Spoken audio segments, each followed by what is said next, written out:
Assalamualaikum warahmatullahi wabarakatuh. Masih bersama saya Manda, si dosen cilik. Yuk kita lanjutin persiapan proposalnya ya. Kalau sekarang ini masih tentang bab satu, tetapi metode penelitiannya adalah yang kualitatif. Let's get started.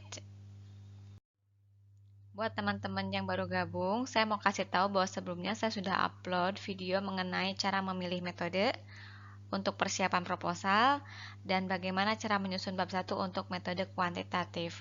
Jadi ini kan kita lagi ngomongin kualitatif ya. Sebetulnya sama-sama saja, tetapi ada beberapa trik yang mungkin teman-teman belum tahu sebelumnya ya. Kita lihat saja. Seperti yang sudah dibahas di video sebelumnya bahwa masalah itu singkatnya adalah gap ya antara realita dan harapan gitu ya. Nah, dalam penelitian kualitatif itu kemungkinan ada tiga ya yang dinamakan dengan masalah, oke, yang dibawa oleh peneliti dalam penelitiannya. Yang pertama adalah masalahnya itu tetap ya dari awal sampai akhir tuh sama aja ya. Namun ada kondisi kedua nih, masalah yang setelah peneliti masuki penelitiannya itu berkembang. Nah, atau memperdalam masalah yang telah disiapkan. Tapi biasanya tidak terlalu banyak perubahan sehingga judul penelitian cukup disempurnakan. Ya, ada perbaikan lah ya. Nah, yang ketiga ini yang biasanya cukup menantang ya. Masalah yang ketika peneliti itu masuk ke lapangan, nggak gitu loh masalahnya ya, berubah total sehingga harus diganti ya. Termasuk juga proposal juga diganti gitu ya, karena masalahnya sudah berubah. Nah, itu sering sekali. Nah, ini sebaiknya dihindari ya kondisi-kondisi tersebut karena melelahkan. Gimana caranya supaya kan kita bisa mendapatkan situasi yang nomor satu ya, atau paling tidak nomor dua lah ya, tidak sampai kita masuk ke yang nomor tiga ya. Oke, berikut adalah tips-tipsnya. Pertama, sumber masalah penelitian itu adalah pengalaman pribadi, ya. Jadi pengalaman pribadi itu bisa dijadikan sumber masalahan ya, bukan nggak boleh. Tetapi ada cara-cara untuk mengemukakannya, gitu ya. Tidak seperti buku diari gitu kan. Oke, jadi pengalaman pribadi itu dapat berupa pengalaman masa lalu ataupun kekinian ya. Nah, bagaimana upaya mewujudkan pengalaman pribadi menjadi permasalahan penelitian itu bagaimana ya? Pertama, identifikasi masalah pribadi untuk fokus penelitian ya. Misalnya contoh, ih gila ya waktu bikin IKTP ngantrinya ya ngantrinya nggak tertib, kemudian pas pengambilannya juga ternyata melelahkan gitu ya dan lain sebagainya. Nah, kemudian coba nih selaku peneliti ya mengidentifikasi sebab-sebab munculnya masalah tersebut. Jadi secara garis besar gitu ya, teman-teman mencoba untuk merecall lagi pengalamannya. Apa yang bikin ini jadi lambat banget ya? Oh iya, line antriannya cuma satu, sedangkan yang daftar banyak. Yang kedua, ini sebetulnya bisa sih dibikin online gitu ya. Nah, jadi yang ketiga, oh petugasnya terbatas gitu ya. Petugasnya cuma satu, terus menghadapi pendaftar yang banyak gitu. Nah, contoh itu mah ya. Berikutnya, membuat keputusan pribadi selaku calon peneliti untuk memecahkan masalah. Nah, teman-teman juga coba untuk berpikir kritis dan kreatif gitu ya. Ini harusnya seperti apa? Nah, idealnya seperti apa? Ini kayaknya bisa deh selesai dalam waktu 2 jam misalnya ya. Tapi gimana caranya? Gitu ya. Nah, dari situ kan kelihatan tuh, ini ada permasalahan, ada realita, dan ini ada harapan. Berarti ada gap ya, ada masalah ya. Maka cobalah untuk merumuskan masalah penelitiannya. Oke, jadi pengalaman pribadi bisa digunakan sebagai sumber masalah dengan catatan cara mengemasnya itu dengan pendekatan akademis. Yang kedua, sumber masalah itu bisa didapat dari informasi yang kebetulan. Nah, ini yang sering ya. Misalnya contoh sedang nonton tayangan berita, tiba-tiba ada situasi yang ini kayaknya wah menarik sekali untuk diangkat menjadi topik penelitian, misalnya ya. Sedang nonton acara diskusi di TV dan lain sebagainya. Atau sedang baca koran, tiba-tiba ih, ini kok eye catching sekali masalahnya gitu ya. Nah, boleh dari informasi mana saja, boleh dari cuman dengar-dengar tetangga gitu ya. Tetapi ada tahapan penting yang teman-teman perlu untuk lakukan. Yang pertama adalah kembangkan kepekaan dalam merespon fenomena. Ya. Tadi contohnya misalnya tentang COVID-19. Ini kan fenomena yang luar biasa ya. Nah, terus telusuri gitu, yang tadinya cuma lihat di TV, kemudian coba-coba lihat dari sumber lain, coba lihat dari media sosial, terus ya, dengan kita terus mencari informasi, maka kita juga kemungkinan akan semakin peka gitu ya. Jadi dengar kata COVID tuh udah langsung tring gitu ya, karena kan udah tertarik di situ ya. Nah, kemudian mencoba mendefinisikan keterangan lebih baik. Yang tadinya cuman dapetin sumber-sumber apa general ya, umum. Nah, coba cari-cari sumber yang lebih kredibel ya. Kemudian gali lebih lanjut. Misalnya gini, ini ngomongin pandemi COVID-19. Nah, coba bagaimana dampaknya pada ekonomi ya. Nah, coba lihat fokus ke arah ekonomi ya. Belajar dari sebelum-sebelumnya, kan pandemi itu bukan hanya COVID ya, beda dari dulu juga pernah ada situasi-situasi pandemi. Nah, coba lihat rangkaian yang sejenisnya dan coba cari yang lebih spesifiknya. Apa sih sebetulnya COVID-19 ini? Ya. Kemudian mengidentifikasi penyebab masalah. Oke. Cari-cari nih, sampai sekarang kan kita juga belum tahu ya apa penyebab COVID. Ini kan misalnya ya, semua orang juga berargumen ya. Teman-teman juga bisa berargumen apa penyebab masalah si COVID ini menjadi pandemi gitu ya. Silahkan dicoba. Kemudian membuat keputusan pribadi selaku calon peneliti untuk memecahkan masalah. Nah, ini dia. Jadi menurut teman-teman, kan biasa nih orang-orang suka pada ngumpul ya, membuat satu percenahan itu apa ya bahasa Indonesianya, kemungkinan-kemungkinan yang bisa dilakukan sebetulnya untuk mencegah. Itu kan pribadi ya. Nah, teman-teman juga bisa, kalau semakin makin banyak baca, itu juga bisa menambah referensi. Nah, nanti rangkaian referensi itu juga akan membuat pola pikir kita lebih terstruktur ya, untuk membuat pemecahan masalah.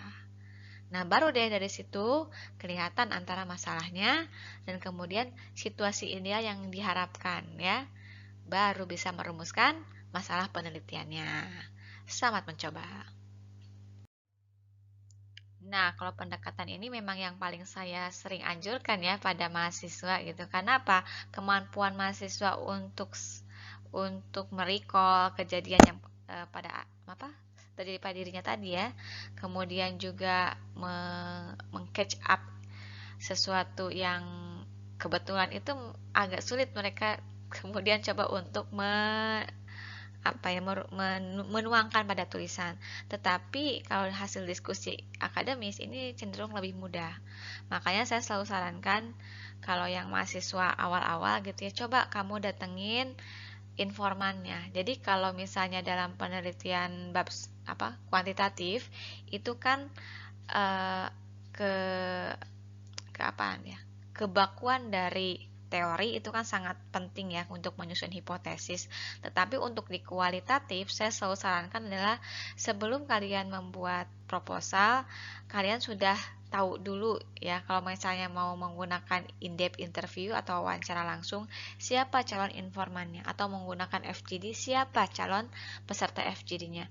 Karena toolsnya kan toolsnya kalau nggak wawancara, FGD kan yang datang ke lapangan, maka itu harus menjadi sumber kekuatan. Jadi apa yang harus dilakukan? Datangin dulu di awal. Baru kalian bisa dapetin masalah-masalah. Misalnya kita mau ngomongin tentang pariwisata nih. Kalau saya pribadi, saya akan datang ke Dinas Pariwisata, kemudian mencoba untuk menanyakan, ada nggak sih sesuatu yang bisa kita teliti gitu ya, dari permasalahan pariwisata.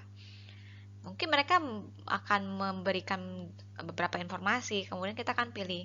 Tetapi yang penting dari proses itu adalah bahwa informasi atau masalah yang didapat itu berasal dari ahlinya. Nah, atau nih, teman-teman misalnya sudah dapat nih situasi kayaknya ini ada masalah nih ya di dalam kantor kita misalnya ya. Coba untuk identifikasi masalah sama rekan kerja ya. Bisa itu juga. Jadi diskusi akademis itu maksudnya lah bisa dilakukan bersama teman kerja, bersama seorang expert. Oke. Nah, ini kalau sama rekan kerja, ini kayaknya kok kita nggak nyaman ya nulis di kantor gitu ya. Kenapa kok kita nggak nyaman lama-lama ada di kantor? Nah, identifikasi tuh. Oh, mungkin ya karena ini kali ruang kerjanya kok nggak nyaman gitu. Kenapa kursinya nggak enak? Oh, mungkin karena ketidaktersediaan kantin di dekat kantor kita dan lain sebagainya. Kemudian mencoba membuat keputusan mengadakan penelitian. Oke deh kalau gitu kita coba teliti yuk gitu ya. Kenapa kok dosen-dosen tuh misalnya tidak betah ada di kampus lama-lama gitu ya. Nah, kemudian coba untuk merumuskan pertanyaan penelitian. Nah, ini menarik nih. Apa sih pertanyaan penelitian? Jadi, memang dalam sistematika proposal itu ada namanya rumusan masalah dan ada pertanyaan penelitian. Sebetulnya setiap kampus bisa punya format sendiri-sendiri ya. Tetapi ini saya mau katakan bahwa pertanyaan penelitian itu mungkin lebih umum ada di penelitian kualitatif yang sifatnya hampir sama pada rumusan masalah yang ada di kuantitatif gitu ya. Jadi porsinya mirip-mirip gitu di situ. Nah, kemudian pengujian dan pengembangan teori. Dalam kuantitatif ya jelas pengujian pengujian hipotesis ya. Nah, tapi kalau di kualitatif itu pengujian dan pengembangan teori. Jadi mau menguji teori boleh, mau mengembangkan teori boleh gitu ya. Oke. Nah, berikutnya ini yang kalau saya pribadi yang sering saya lakukan juga. Dari mana kita dapatin sumber masalah? Dari hasil penelitian sebelumnya. Misalnya nih, saya baca jurnal. Di jurnal itu kan suka ada setelah kesimpulan ada saran. Artinya si peneliti sebelumnya itu sadar ada sesuatu yang bisa dikembangkan. Yang itu mungkin sebagai kisi-kisi ya, kisi-kisi. Itu yang paling gampang. Oke, saya baca saran penelitian sebelumnya. Kalau menurut saya itu bisa saya lakukan dan linear dengan keilmuan saya ambil gitu ya. Yang kedua, kita juga bisa dapetin dari batasan penelitian. Jadi dalam artikel itu ada yang memunculkan batasan itu di saran, jadi sekaligus gitu ya. Tetapi juga ada yang membuat satu subseksi tertentu gitu ya. Dia bilangnya research limitation gitu ya. Atau dia juga bisa memunculkan di bab 1 ya, atau di bab 3. Entahlah kalau udah biasa baca tahulah itu tuh redaksi bahwa dia mengungkapkan batasan penelitian yang sebetulnya kisi-kisi buat peneliti selanjutnya untuk bisa mengembangkan.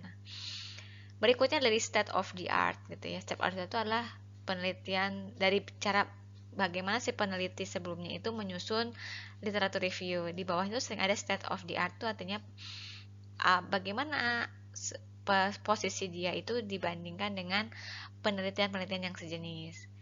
Nah, setelah kita baca, saya juga kadang-kadang kepikiran, oh ini loh gapnya gitu ya. Maka bisa nggak sih saya ngisi yang sebelah sini gitu ya. Terakhir itu dapat dari telaah pribadi terhadap satu artikel. Kadang-kadang banyak juga sih artikel yang over confidence gitu ya. Kemudian juga sebetulnya dia banyak sekali kekurangan tetapi dia nggak state gitu, atau reviewer juga nggak detail mereviewnya, tapi pandangan kita selaku penulis, selaku peneliti menganggap bahwa ini tuh masih kurang ya penelitiannya, jadi kita mereview ya sebuah artikel. Nah, dari situ juga bisa dijadikan sumber permasalahannya. Berikutnya, Setelah kita tahu dari mana kita dapetin sumber masalah, kita coba untuk mengidentifikasi masalah ya. Nah, ini sebetulnya pedoman besar aja ya. Yang pertama adalah cek apakah masalah tersebut layak diteliti. Artinya, pengkajian terhadap masalah tersebut dapat dilakukan secara empirik ya, terukur melalui pengumpulan dan pengolahan data. Oke. Kira-kira misalnya ini dapat ada nggak datanya ya? Bisa nggak diukur? Oke. Kalau nggak ada, lewat. Yang kedua adalah sifat dari masalah tersebut. Apa itu? Mempunyai nilai teoritis dan praktis ya. Satu masalah penelitian yang baik itu hakikatnya memang diangkat dari teori yang kuat atau mempunyai dampak praktis yang dapat memperbaiki praktik dan penyelenggaraan pendidikan. Termasuk juga kualitatif. Memang berbeda cara penyusunan literatur reviewnya, tetapi pada intinya adalah bahwa yang Anda lakukan itu mempunyai dan memang diangkat dari teori ya, ada gitu Bapak yang membahas sebelumnya. Berikutnya adalah realistis. Pengertian realistis di sini sangat luas sih.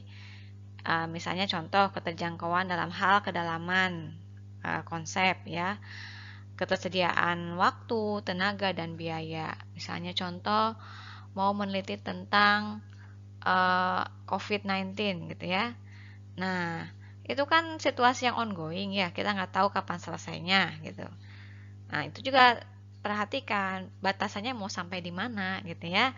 Karena di situ kan ada waktu yang terbatas, ada tenaga, ada biaya yang perlu dikeluarkan ya. Nah, bekal dapat berupa penguasaan konsep gitu ya. Seberapa banyak Anda sudah baca literatur. Oke.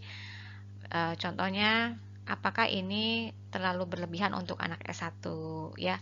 Apakah ini bisa untuk level S2? Itu kan dari definisi bekal teori ya. Kemudian tadi ya, aspek-aspek waktu, tenaga, dan biaya itu satu sama lain berkaitan ya. Oke. Ruang lingkup juga perlu dikaji jadinya. Misalnya, oh kalau kayak gini sih bakal lama ya. Saya coba kerucutin deh masalahnya. Misal nih, ada bimbingan saya yang mengangkat topik tentang pariwisata di Situ Bagendit ya. Bagaimana perkembangannya selama COVID. Nah, itu kan di Bagendit itu ada 2 wilayah. Ada Situ Bagendit 1 dan wisata Situ Bagendit 2. Kemudian saya coba untuk minta dia kerucutkan yang mana yang mau diangkat. Oh, yang Situ Bagendit 2. Oke. Terus apa isu yang mau diangkatnya? Saya cuma bahas ekonomi dan sosial, Bu. Oke. Itu lebih realistis ketimbang membahas semua hal gitu ya. Oke, terakhir di sesi ini ya, bagaimana memfokuskan masalah. Sebetulnya banyak sekali ya pertimbangannya gitu, tapi ada yang acuan yang menarik nih. Bisa dicek ya di beberapa referensi lain gitu. Yang pertama adalah interesting. Artinya adalah tentukan fokus masalah yang akan diteliti yang menarik bagi peneliti ataupun bagi masyarakat. Sehingga semua kalangan akan tertarik akan penelitian itu. Ya.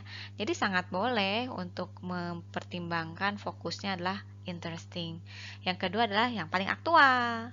Jadi fokus masalah yang kita pilih itu bersifat kekinian yang terjadi sekarang atau saat ini, agar penelitian bisa memberikan solusi bagi permasalahan yang sedang dihadapi.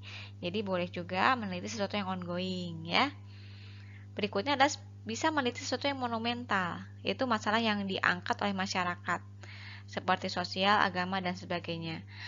Nah, ini boleh masalah kejadian yang sudah lalu gitu ya, tapi monumental masih bisa dibahas ya. Kemudian spektakuler, maksudnya masalah itu akan menakjubkan, yang akan menarik perhatian banyak kalangan. Sesuatu yang spektakuler itu apa ya? Ya, boleh gitu. Berikutnya adalah fokus pada tema tertentu ya. Jadi boleh pertimbangannya agar tidak melebar dan meluas. Contoh misalnya keilmuan dosen pembimbing, misalnya itu lebih ke arah tourism marketing ya. Jadi saya misalkan ke sana. Maka meskipun ada berapa banyak problem dalam pariwisata, pendanaan. Si dosen akan mengarahkan ke arah marketingnya, misal gitu ya. Nah, itu contoh-contoh bagaimana pertimbangan mengambil fokus masalah. Teman-teman bisa ngambil dari referensi lainnya ya. Sekian dulu video kali ini mengenai bagaimana cara membuat bab 1 pendahuluan pada metode kualitatif. Semoga bermanfaat. Kita ketemu lagi di video selanjutnya. Assalamualaikum warahmatullahi wabarakatuh.